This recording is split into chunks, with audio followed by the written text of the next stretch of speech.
Hello, ನಮಸ್ಕಾರ ಸ್ನೇಹಿತರೆ. ತಾವೆಲ್ಲ ಹೇಗಿದ್ದೀರಿ?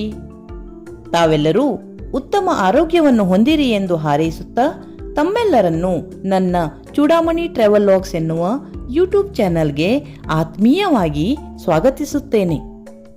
ಸ್ನೇಹಿತರೆ, ನಮ್ಮ ದೇಶ ನಮಗೆ ಚೆನ್ನ.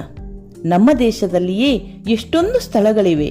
ಬನ್ನಿ, ಇಂದು ನಮ್ಮ ದೇಶದ ರಾಜಧಾನಿ ದೆಹಲಿಯಲ್ಲಿರುವ ಲೋಟಸ್ ಟೆಂಪಲ್ ಕಡೆಗೆ ಹೋಗೋಣ.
ಆತ್ಮೀಯರೇ, ಲೋಟಸ್ ಟೆಂಪಲ್ ದೆಹಲಿ ನಗರದ ಪ್ರಮುಖ ಹೆಗ್ಗುರುತಾಗಿದೆ.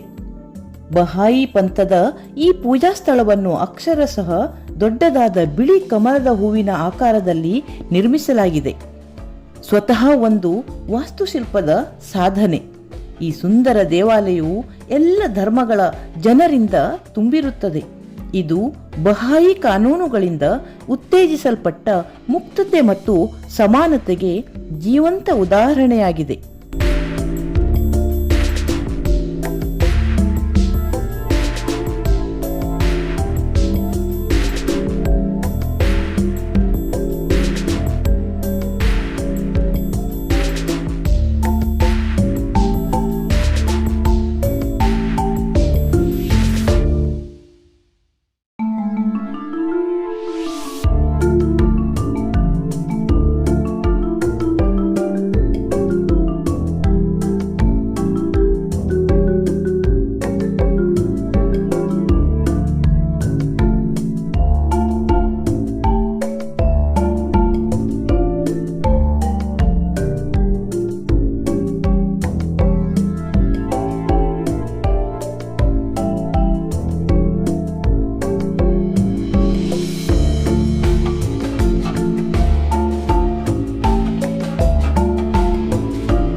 ಸ್ನೇಹಿತರೆ, ಲೋಟಸ್ ಟೆಂಪಲ್ ಅಥವಾ ಕಮಲ ದೇವಾಲಯ ಇದೊಂದು ಬಹಾಯಿ ಹೌಸ್ ಆಫ್ ವರ್ಷಿಪ್. ಪ್ರಪಂಚದಾದ್ಯಂತ 8 ಆರಾಧನಾ ಮನೆಗಳಂತೆ ಈ ಭವ್ಯವಾದ ರಚನೆಯು ಮಾನವ ಕುಲದ ಏಕತೆಯ ತತ್ವವನ್ನು ಪ್ರತಿನಿಧಿಸುತ್ತದೆ. ಎಲ್ಲಾ ಜನಾಂಗೀಯ, ಧಾರ್ಮಿಕ, ರಾಷ್ಟ್ರೀಯ ಹಿನ್ನೆಲೆಯ ಜನರು ಮಹಲಿನ ಆವರಣದಲ್ಲಿ ಪ್ರಾರ್ಥನೆ ಮತ್ತು ಧ್ಯಾನ ಮಾಡಲು ಇಲ್ಲಿ ಬರುತ್ತಾರೆ. ಸೌಹಾರ್ದಯುತವಾದ ವಾತ್ಸಲ್ಯವನ್ನು ಉತ್ತೇಜಿಸಲು ಇದು ಸಮಾಜದ ಒಂದು ಸಾಮೂಹಿಕ ಕೇಂದ್ರವಾಗಿದೆ.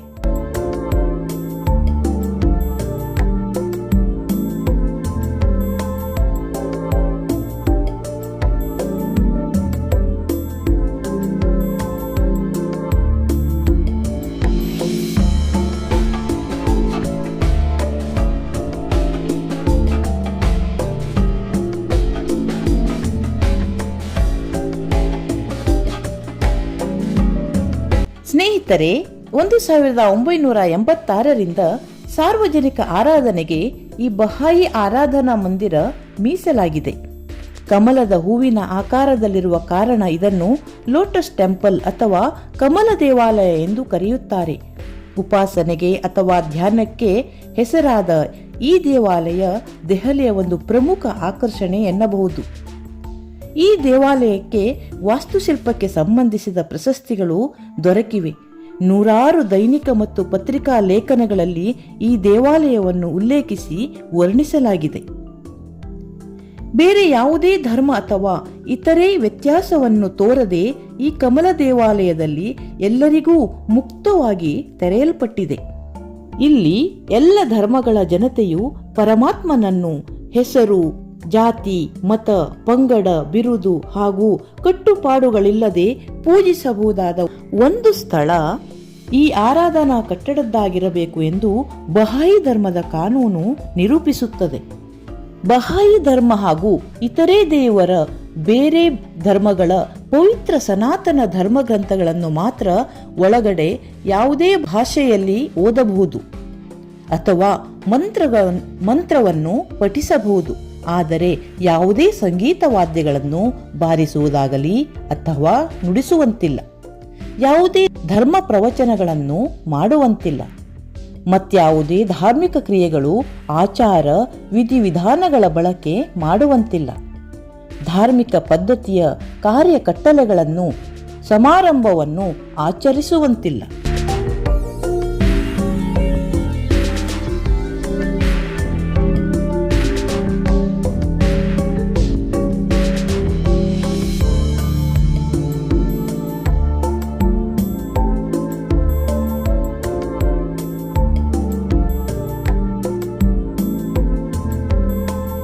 ಸ್ನೇಹಿತರೆ, ಯಾವುದೇ ಧರ್ಮಕ್ಕೆ ಸೇರಿದ ಪವಿತ್ರ ಗ್ರಂಥಗಳನ್ನು ಓದಲು ಅಥವಾ ಪಠಿಸಲು ಒಬ್ಬರಿಗೆ ಮಾತ್ರ ಅನುಮತಿಸಲಾಗುತ್ತದೆ.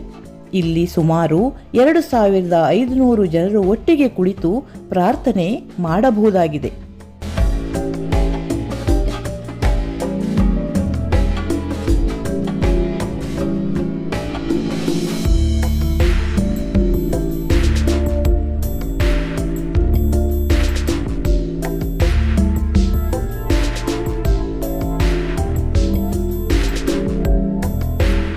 ಸ್ನೇಹಿತರೆ, ಈ ದೇವಾಲಯವು ಫೂಲ್ಗಳು ಮತ್ತು ಉದ್ಯಾನದ ಮಧ್ಯ ಅರ್ಧ ತೇಲುವ ಕಮಲವಾಗಿದೆ. ದಳಗಳು ಬಿಳಿ ಗೋಲೆಗಳಿಂದ ಮಾಡಲ್ಪಟ್ಟಿವೆ.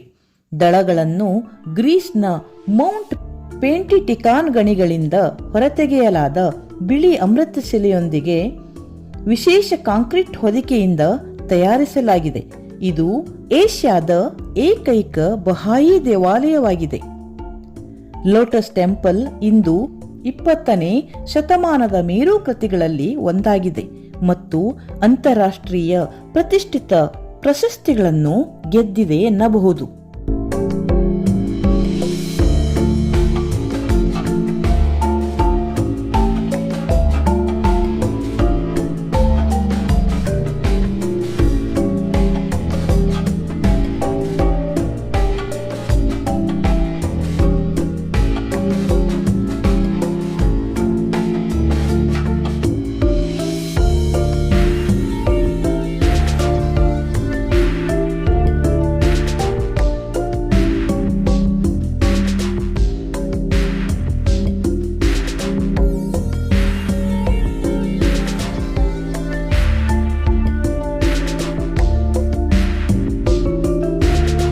ಸ್ನೇಹಿತರೆ, ಲೋಟಸ್ ಟೆಂಪಲ್ ಅನ್ನು ನಾವು ದೆಹಲಿಯ ಮುಖ್ಯ ರಸ್ತೆಯಿಂದ 1.5 ಕಿಲೋಮೀಟರ್ ದೂರದಿಂದಲೇ ಕಾಣುತ್ತೇವೆ.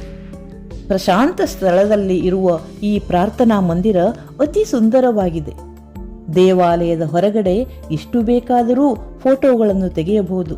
ಆದರೆ ಒಳಗಡೆ ಅಂದರೆ ಪ್ರಾರ್ಥನಾ ಸ್ಥಳದಲ್ಲಿ ಕೇವಲ ಆರಾಧನೆ ಮಾತ್ರ ಮಾಡಬೇಕು. ಪ್ರಾರ್ಥನಾ ಸ್ಥಳವು ಪಾರದರ್ಶಕ ಗ್ಲಾಸ್ಗಳನ್ನು ಹೊಂದಿದೆ. ಈ ಹೊರಗಿನ ಗ್ಲಾಸ್ನಿಂದ ಒಳಗಡೆಯ ಚಿತ್ರಣವನ್ನು ತಮಗಾಗಿ ನೀಡಿದ್ದೇನೆ. ಪ್ರತಿ ಸಲ ಬ್ಯಾಚ್ ಪ್ರಕಾರ ಒಳಗೆ ಬಿಡುತ್ತಾರೆ. ಅರ್ಧ ಗಂಟೆಯವರೆಗೆ ಬಾಗಿಲನ್ನು ಮುಚ್ಚಿಟ್ಟು ನಮಗೆ ನೆಮ್ಮದಿಯಿಂದ ಪ್ರಾರ್ಥನೆ ಮಾಡಲು ಅವಕಾಶ ಕಲ್ಪಿಸುತ್ತಾರೆ. ಮನಸ್ಸಿನ ದುಗುಡವನ್ನು ಮರೆತು ಪ್ರಾರ್ಥನೆ ಮಾಡಿ ಹೊರಬಂದಾಗ ನೆಮ್ಮದಿ ಖಂಡಿತ ತುಂಬಿರುತ್ತದೆ ಎನ್ನಬಹುದು.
ನೋಡಿದಿರಲ್ಲ ಸ್ನೇಹಿತರೆ, ಇಷ್ಟು ಸುಂದರವಾದ ದೇವಾಲಯ ಅನ್ನೋದಕ್ಕಿಂತ ಇದು ಪ್ರಾರ್ಥನಾ ಮಂದಿರ ಅಂತಲೇ ಹೇಳಬಹುದು. ಎಷ್ಟು ಸುಂದರವಾದ ಪ್ರಾರ್ಥನಾ ಮಂದಿರ.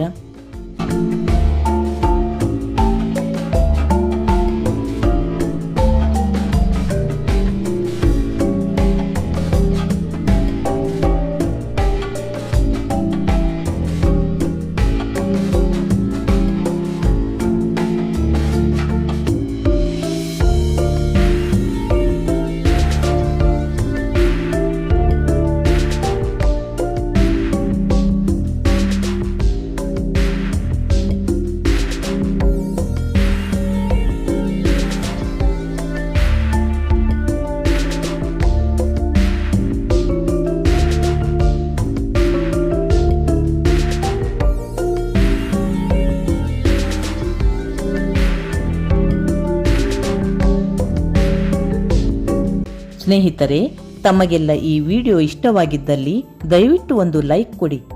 ತಮ್ಮ ಅನಿಸಿಕೆಗಳನ್ನು ಕಾಮೆಂಟ್ ಮೂಲಕ ತಿಳಿಸಿ. ವಿಡಿಯೋವನ್ನು ತಮ್ಮ ಆತ್ಮೀಯರಿಗೆ ಶೇರ್ ಮಾಡಿ. ಇಲ್ಲಿಯವರೆಗೂ ತಮ್ಮ ಅಮೂಲ್ಯ ಸಮಯವನ್ನು ಈ ವಿಡಿಯೋ ನೋಡಲು ವಿನಿಯೋಗಿಸಿದ ತಮಗೆಲ್ಲ ಧನ್ಯವಾದಗಳು. ಮುಂದಿನ ಒಂದು ಸುಂದರ ವಿಡಿಯೋದಲ್ಲಿ ಮತ್ತೆ ಸಿಗೋಣ. ನಮಸ್ಕಾರಗಳು.